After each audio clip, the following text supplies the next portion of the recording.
Hello বন্ধুরা, নিয়ে চলে এসেছি আমি তোমাদের সামনে আরেকটি ভিডিও। আজকে আমি ক্লাস 10-এর 11 পাতা 4-এর 21-এর অঙ্কটা বোঝাবো। 21-এর অঙ্কটা কী বলছে দেখো, x square minus √3 plus 2 into x plus 2√3 minus 0।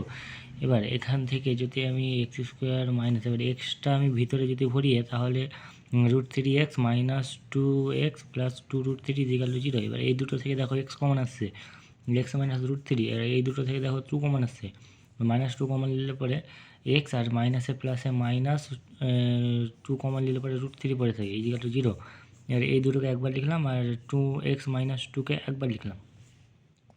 একবার লেখার পরে এবার হয় এক্স মাইনাস √3 ইকুয়াল টু 0, মানে এক্সের মান কত পেলাম, এইদিকে প্লাস এদিকে মাইনাস, এদিকে এলে পরে প্লাস হয়, মানে √3 হয়।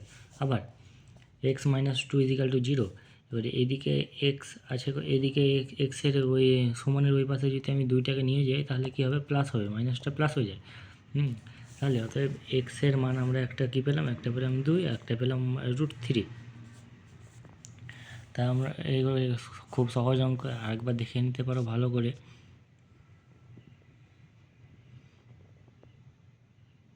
এটাই উত্তর আমাদের।